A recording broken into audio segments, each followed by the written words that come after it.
Hear Me See Me podcast is sponsored by Zenoti, the #1 cloud software for salons and spas. Because when people feel good, they find their greatness.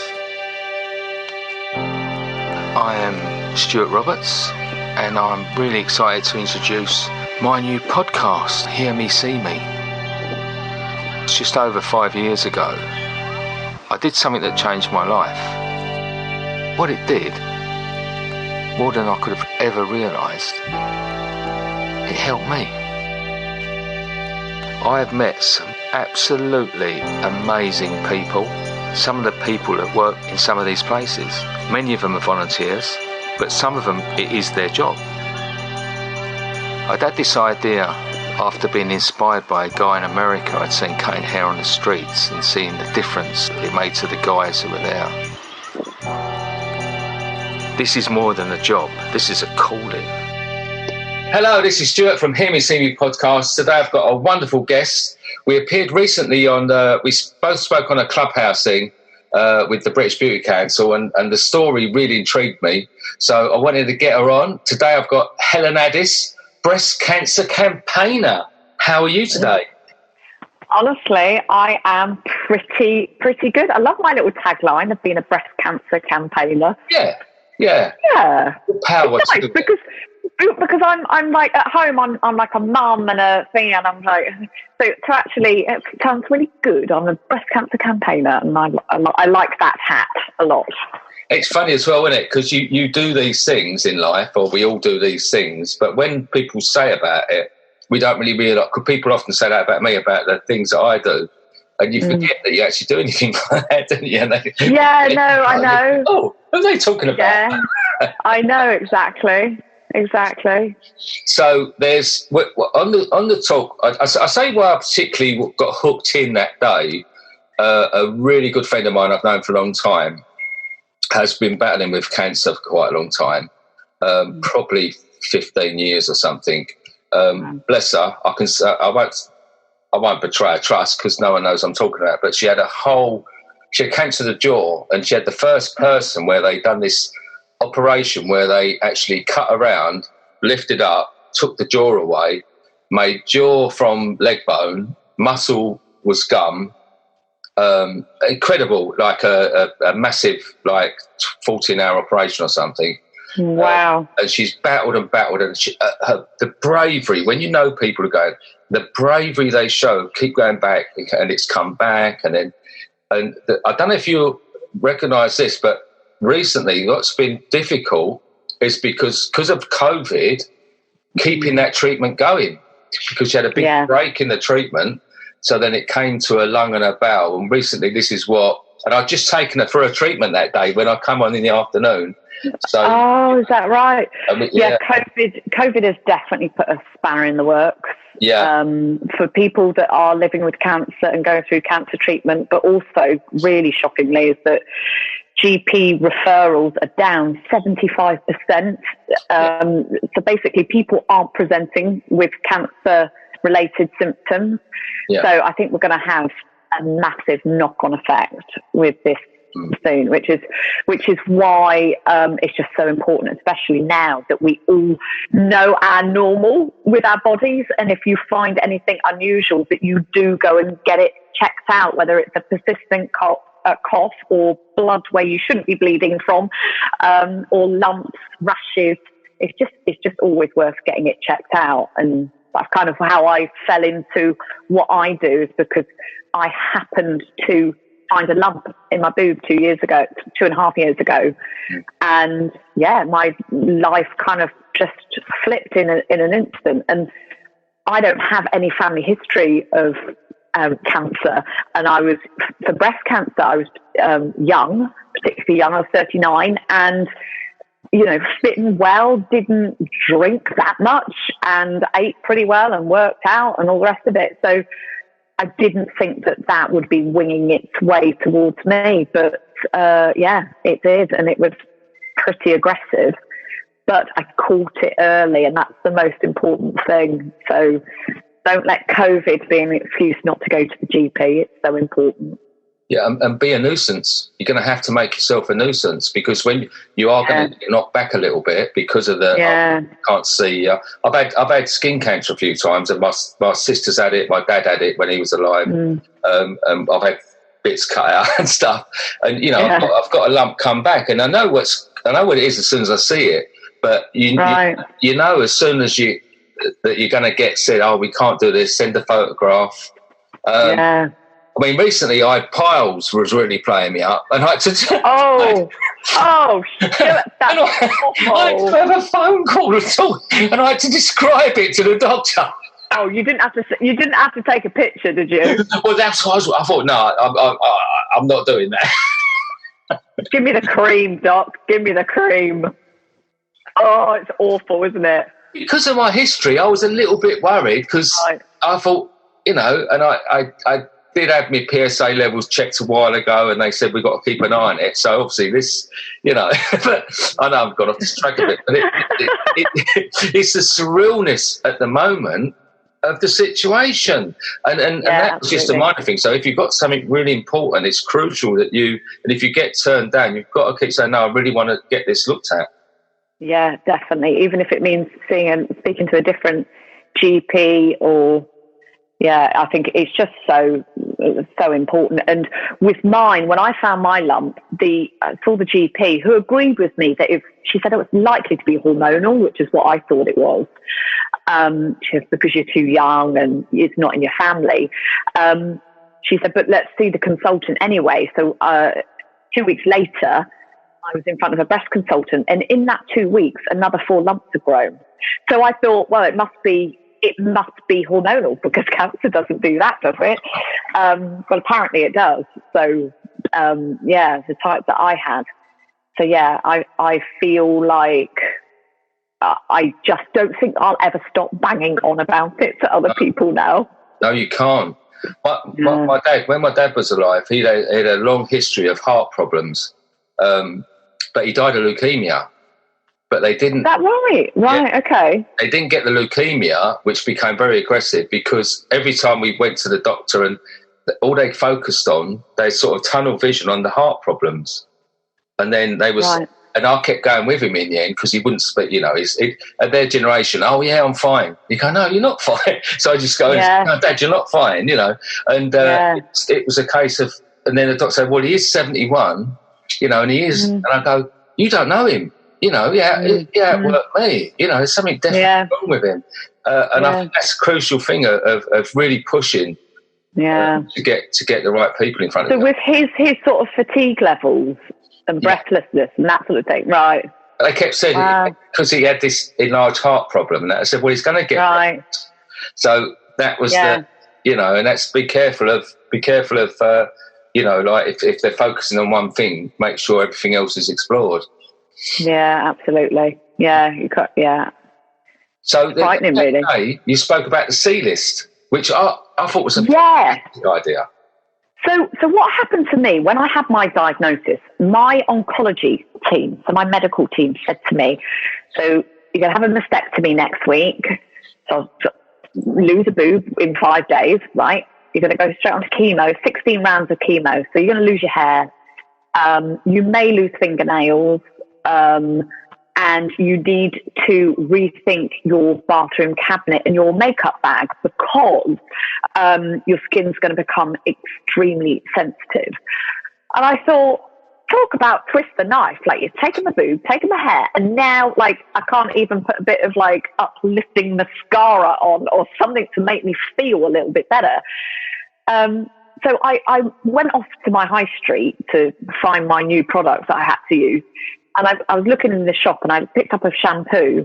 I was looking at the back of it. I thought, I don't know if I can use this or not. So I said to the woman in there, see this shampoo? I'm about to go on chemo. Do you know if I can use it? And I had my 3 kids with me. And she said, oh, I don't know. Let's go and speak to the manager. So we went over to the manager, and she was like, this woman's got cancer. Do you know if she can use this? And I thought, my God, you know what? I'm not a bloody alien. Like, she meant well. I know she meant well. She was trying to help me. I know she was. But when I was in that shop, if I was vegan, I would know exactly where to go for a vegan product. 1 in 100 people in this country apparently are vegan. The aisles are all adorned with vegan this, vegan that. If you've got cancer, 1 in 2 people get cancer, but there's no signposting, and it's still all this huge cancer. And I know at the school gates, with my kids, I was up with cancer. Oh, I heard it. Yeah. And I think that people are scared to kind of, I don't know, open their arms out to try and help support in terms of, like, I guess brands are nervous about saying you'll be absolutely fine to a community of people who are at their most vulnerable, probably. Yeah. Anyway, so the reason that the C list came about was I was talking to my good friend Lisa Potter Dixon, who's a makeup artist, a fantastic makeup artist. Yeah. And I was telling her my story, and we both said, well, hang on, let's make a list. Let's just pull together a list of the products that have either been recommended by other cancer patients or that come from trusted brands that assure us that they've checked in-house with their in-house biochemists people that these products are going to be okay. So we've pulled together a list, and I've ended up turning it into a website because I wanted it to be more than a shoppable site. I wanted it to become a bit like the Goop, but for the cancer world. Right. Not without the fanny candles, obviously, but I wanted there to be like videos on how to fill in your eyebrows or how to tie a headscarf if you're losing your hair. I share my story on how I told my kids, just because I just wanted to create this place where, I don't know, maybe it felt a bit empowering to people. Yeah. So we've been up live for just over 4 weeks now, and so far it's going really well. And then so the profits that I make, I get a small kickback. They're like affiliate links to these products, and so I get a very small kickback on each purchase, and I use those profits to gift somebody going through cancer treatment. Right. So 2 weeks ago, I phoned up.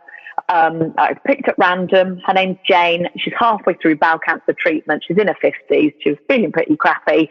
And I sent her a whole heap of amazing beauty products, and she was happy as Larry. So that's kind of what I'm doing. It's sort of like, like this cycle that I do in my spare time. And how are you now? How is your... So I finished treatment about a year ago. And do you know what? I feel really good. I feel like I've got my energy levels almost back. My hair's grown back. And yeah, I feel pretty good. So I'm scanned. I had a scan last Friday. I get the results later on today. It's just an MRI that I had. And so it's like routine scans. And yeah, you always get a bit of anxiety around that. Yeah. People say to me, yeah, but you could walk out and get hit by a bus tomorrow. I'm like, yeah, but that bloody bus has come to me once already. So let me be a little bit anxious about it. Yeah. No, I'm good, thank you. I'm good. And I'm able to put a lot of my energy into the C list and into my day job. And yeah, I kind of feel like life's sort of getting back on track a little bit for me. Yeah, because I think there's that thing of when you go for anything, I think the physical healing is quicker than the mental healing. And then do you find that 100%. Keeping yourself busy is the antidote to that? Absolutely. So when I finished my last round of treatment, I felt really unnerved because all of a sudden I didn't have that medical team around me, and I was used to going into hospital every week and people taking my bloods and scanning me and checking me and giving me all these hardcore medicines. Then all of a sudden, nothing. And it was like, did that just happen? Those last 18 months just happen? Like I felt strange. And then the PTSD well and truly kicked in, and I was on a roller coaster of emotions for a long time. But by focusing in and keeping myself busy, it helps keep my head out of that, if you know what I mean. Yeah. Yeah. You said it's PTSD. So the PTSD is regarding the diagnosis. The diagnosis, yeah, treatment. And that's interesting. And I think people, this is when they underestimate the effect of something like this. Yeah. The trauma. Yeah. From something like PTSD. Well, if somebody was in a fatal car, a near fatal car accident. Yeah. It would be recognised that you might suffer PTSD from that traumatic experience. Yeah. Being given a cancer diagnosis and not knowing for weeks on end whether it is riddled through your body or not, and whether we're going to be able to fix this, it was kind of the same effect in a way. So yeah, I definitely did. I would say I definitely suffered PTSD. I was having flashbacks, horrible dream anxiety, just really like feeling, is it coming for me again? And every single niggle, ache and pain, I was thinking, oh my God, I got knee cancer. Then 1 minute I thought I had bum cancer. I was like everything. Hemorrhoids. Exactly. That would have tipped me right over the edge if I got hemorrhoids. To be honest, that was where my head went straight away. I was going through a bit of a bad time mentally, and my head went straight there. Oh, it's because I've not been seen to the doctor, and they've forgotten about me, and now I've got this. You know. Yeah. All about me. Sorry, go on, carry on. No. So I just, it just helps to keep. Yeah. And also to have something positive that's come out of it. Yeah. As opposed to it being, oh, woe is me, that I went through that. But don't get me wrong, everybody deals with it differently, and some people don't like to talk about their experiences, and that's fine. It's everybody's way of dealing with it and coping with it. I'm not saying that my way is right. It's just the way that works for me. Yeah. It's that thing of finding the thing that works for you. Exactly. Not sort of forcing it onto someone else. Yeah, no, because lots of people do say to me, God, how can you keep sort of talking about it and reliving it? And, and lots of people just say to me, they just want to put it in a box and pretend it never happened. Yeah. Totally get that. And in a way, maybe I wish that I could do that, but I just can't. It doesn't stay in the box, unfortunately. No. I ain't got a big enough box. No, I found it interesting because when I started doing the podcast, it was really going to be all about the homelessness and stuff like that, but it keeps going off on tangents. I find these really interesting people, and then it goes off. And early last year, because of the lockdown, the figures of domestic violence had increased so much, and I done a little run of I'm sorry, I've got man flu. I've got don't worry. A cup of tea and big tissues, because you know how deadly it is when a man gets a cold. We're talking about something. I don't know if it's as serious as man flu, but I've just digressed. I was talking about domestic violence, and the thing is, particularly I've done a little run for a week. I've done a podcast every day for a week, and these amazing, brave women and men. Who, quite a high statistic of men have to go through that as well. But particularly Jodie Keegan's, and she came on, but when she tells you her story, she relives the story. And I think but to her, like someone else might think, how can you keep reliving that story? And hers is so horrific that her perpetrator got 18 years in prison. So that's the level of I know, it's unheard of. So that's her story is, inspiring. And, but I could see that it's cathartic. It's that every time I tell this story, I get stronger. And I think that's sometimes what Yeah. Absolutely. Of how to lift story and take comfort from it or take courage from it to question their own situations and maybe feel like they can reach out, and do what she's done. Like, she's lived to tell the tale. And so, domestic violence at the moment, I know the figures are through the roof.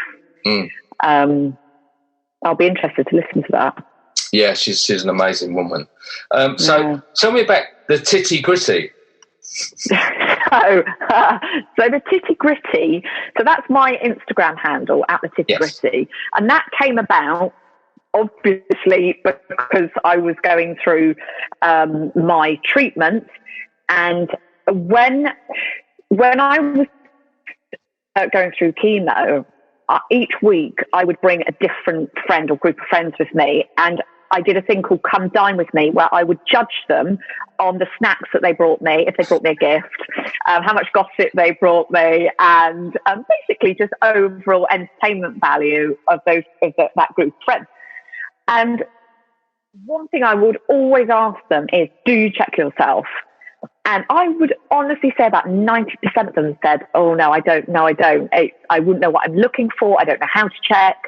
And it horrified me because I knew if it can happen to me, it could happen to you. So that's why I'm going to start banging on about it on Instagram. So I do lots of talks like you do. Speak to lots of other people going through various different cancers, not just breast, although I have focused on that mainly at the beginning. And then I started a campaign which is called the Change and Check campaign, so when I found my lump, I was stood in front of a mirror. So I thought, right, I'm going to come up with a sticker that goes on changing room mirrors in shops and in gyms. So I created this, it looks like that. So it shows you the top 9 symptoms of breast cancer. Yeah. And it basically says, in the time it takes you to try on your top, you could check yourself for signs of breast cancer. So I had like John Lewis, David Lloyd Monsoon, Ted Baker, M&Co. So many different outlets took it on nationwide. And since I launched it, I've had 48 women contact me to say that they found their breast cancer early as a result of seeing the sticker. Now, that's 48 women that I know about. There might be more. Men also get breast cancer, but I haven't had any men contact me. But 48 women have contacted me. And, it just shows that kind of repetition, it works, So that's how the Titty Gritty came about and the Change and Check campaign. I think that's amazing because it's often these simple little things, aren't they? Yeah. Particularly with the saying people aren't getting checked and they're not going to be able to go to their doctor. Simple thing like that. 48 people at least, Yeah, I mean, I'm so chuffed. And the problem as well with last year, obviously shops are closed, so and gyms are closed mostly. So there's no changing rooms open. That's what I'm trying to say. So I was thinking, how on earth do I keep the message going when changing rooms aren't open? So apart from doing the social media, I thought, what about people that aren't on social media? I know I'm going to speak to the Royal Mail. So I picked up the phone, and if you don't ask, you don't get, right? So I called the Royal Mail. And I said, is there any way I could have a bespoke stamp, like how you buy fancy Christmas stamps, like with advent stamps or whatever. I said, could I have one for breast cancer, but with the Queen's head with a pair of boobs on her? And they were like, it has to go via the royal household, dear. I don't think she'll approve. So I said, all right, what about a postmark? They only went and said yes. It took them 2 weeks to deliberate it, but they came back and they said yes. So for the whole of October last year, every single parcel and letter that was sent in the UK had a Change and Check breast cancer awareness stamp on every single letter. That's tens of millions. So I was dead chuffed about that. Oh, that's brilliant. And I love that as well, isn't it? It's about action, isn't it? It's like, if you don't ask, you don't get. Like, if you don't say no. Yeah, you don't. It's Exactly. So that's thing I've learned actually through my diagnosis. Like, just ask, and I do sometimes pay the well, so, because that helps get people talking or people on or whatever. But anything that will help the cause, and I'm in. Fantastic. I think because there's a lot going on at the moment. I'm watching Bake Off, Stand Up to Cancer Bake Off. I love it, yeah. But those stories they put in, all of a sudden you're having a great time watching, a great program, but then they hit you with those stories, don't they? And as you said about yours with the lumps that come up, there was a guy on there, oh my God. I think the other night, and it was so quick. It literally was so, I think it was his lymph nodes, and and then you saw all these like lumps, you know, and it's so scary for people, you know. It really is, and it affects all ages. It's not just for old people, you know, and that's yeah. So, on a positive note, people like need to get checked, need to get in early, but also it's that thing of moving the stigma away. You know that? Yeah, definitely. Yeah, because what I love about with your Instagram and stuff like that, it makes it very open and you know, breaks down the barriers and makes people feel uncomfortable. Me. Yeah. No, I think that's really important, and also with regards to the C list. So many, I really want to get the message across that it's important to men and women that we still look and feel as good as we possibly can when we're going through the eye of a cancer storm. And it really bugged me when some of my medical team were like, can you just not worry about your hair? You know, we're keeping you alive at the moment. Yeah. And I get that, and I was super grateful to be that. But also my kids were like, are you taking us to school today? And I literally looked like death warmed up. Yeah. So it was important to me and my family that I tried my best to look and feel and to make myself feel good. So, you know, if that came with, you know, getting my hair done or using products or having a treatment, which actually that was impossible because so many places won't give you a treatment if you're going through cancer, which is a nightmare. But yeah, I just don't want people to think that it's like really superficial, that, you know, you really care so much about what you're looking like. But it makes such a difference to how you feel. Yeah, I think I can really, I mean, that's why I understood immediately you said it, because of what we do with haircuts. You know, we always get that. We get, you know, you probably get it, people are, well, at least you've got to worry about is that because you're on, you know, like you're a life changing situation. Yeah. But we have... Well, it's the same with the homeless. Yeah. Yeah, it's... Isn't it? Because arguably they're saying, you know, you could say the least you need to worry about is your haircut. You need to get off the street. Yeah. That's not, you know, it's all like a package thing that needs to come together. And when you said actually in that clubhouse thing that we did about how emotional some of your clients, do you call them clients, that your clients are, you know, when you go and you cut their hair, and how different they feel. Oh my God, it really choked me up because I can just imagine from their point of view, just to be physically touched and cared for like that.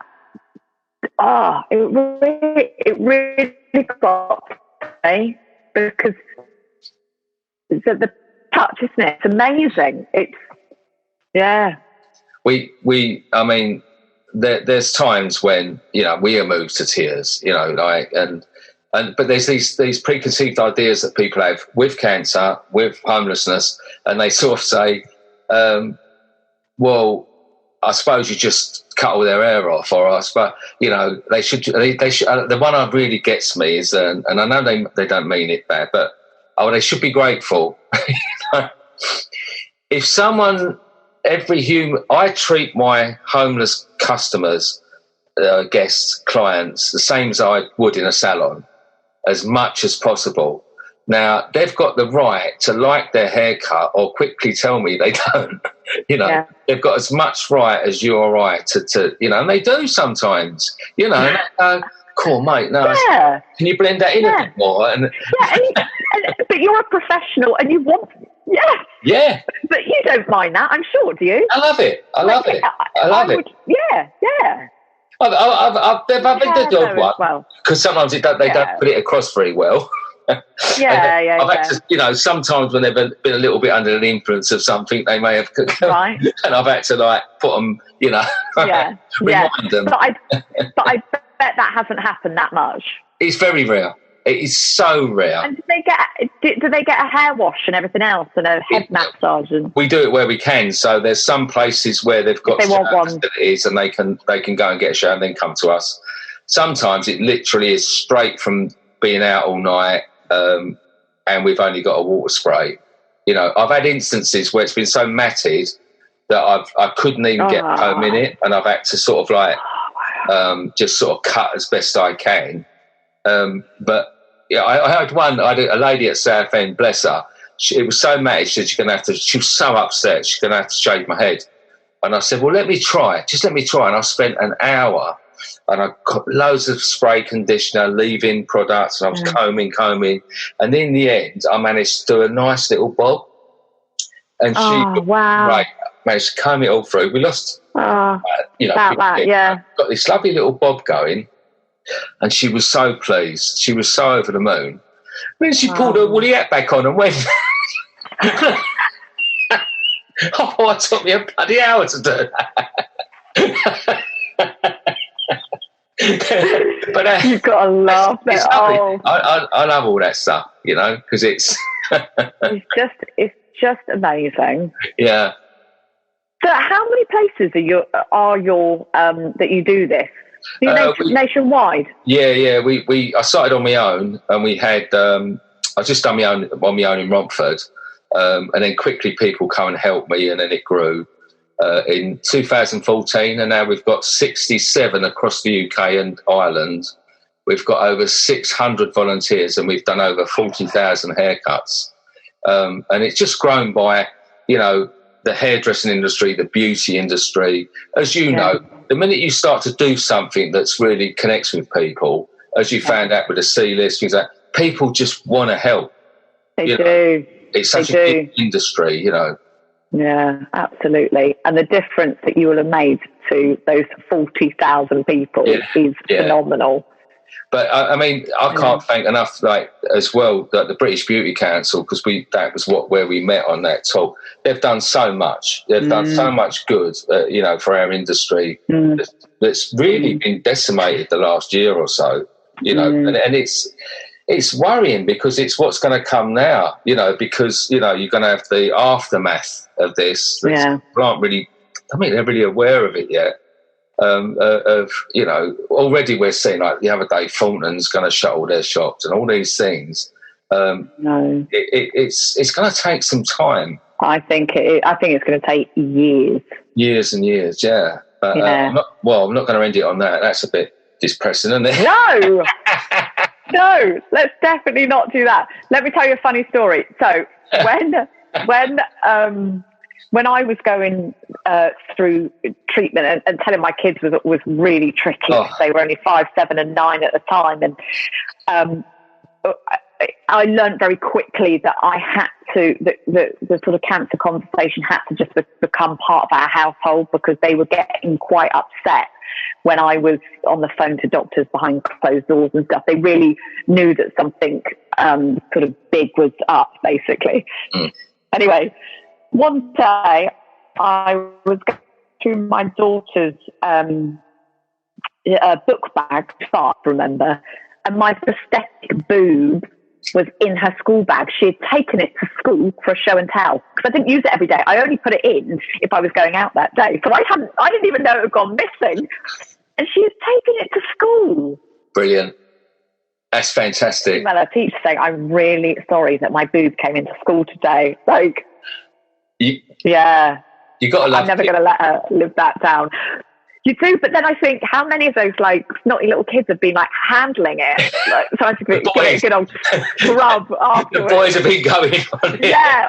Or give us a go.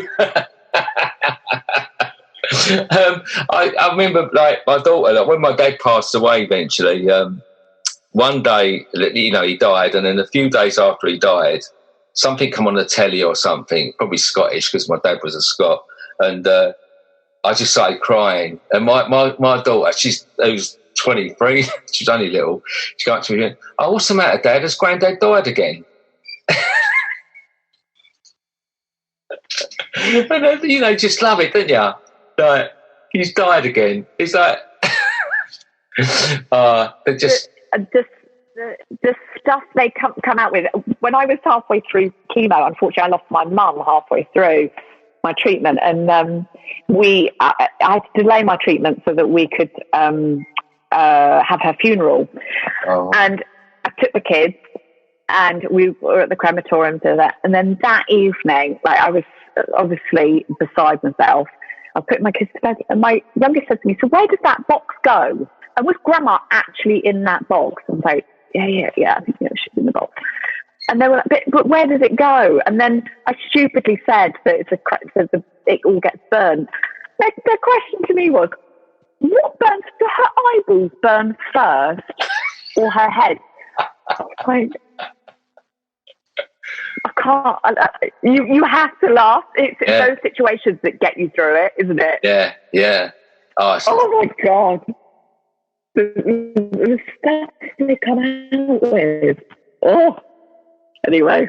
Yes. Well, what I'm going to do, I'm going to put all the links on. Okay. Amazing what you do. I love the C list. I just love the C list. I think the idea that people then can go straight to something and find out what they need to use. So, thanks, Helen. I think you've just unfrozen. That's wonderful. Just at the right time. It's just starting to freeze. I'll keep in touch. Let me know anything I can do. Hopefully we can team up at some point with everything we do. Helen, thank you very much. Thank you. Thank you so much. Just over 5 years ago, I did something that changed my life. What it did, more than I could have ever realised, it helped me. I have met some absolutely amazing people. Some of the people that work in some of these places, many of them are volunteers, but some of them, it is their job. This is more than a job. This is a calling.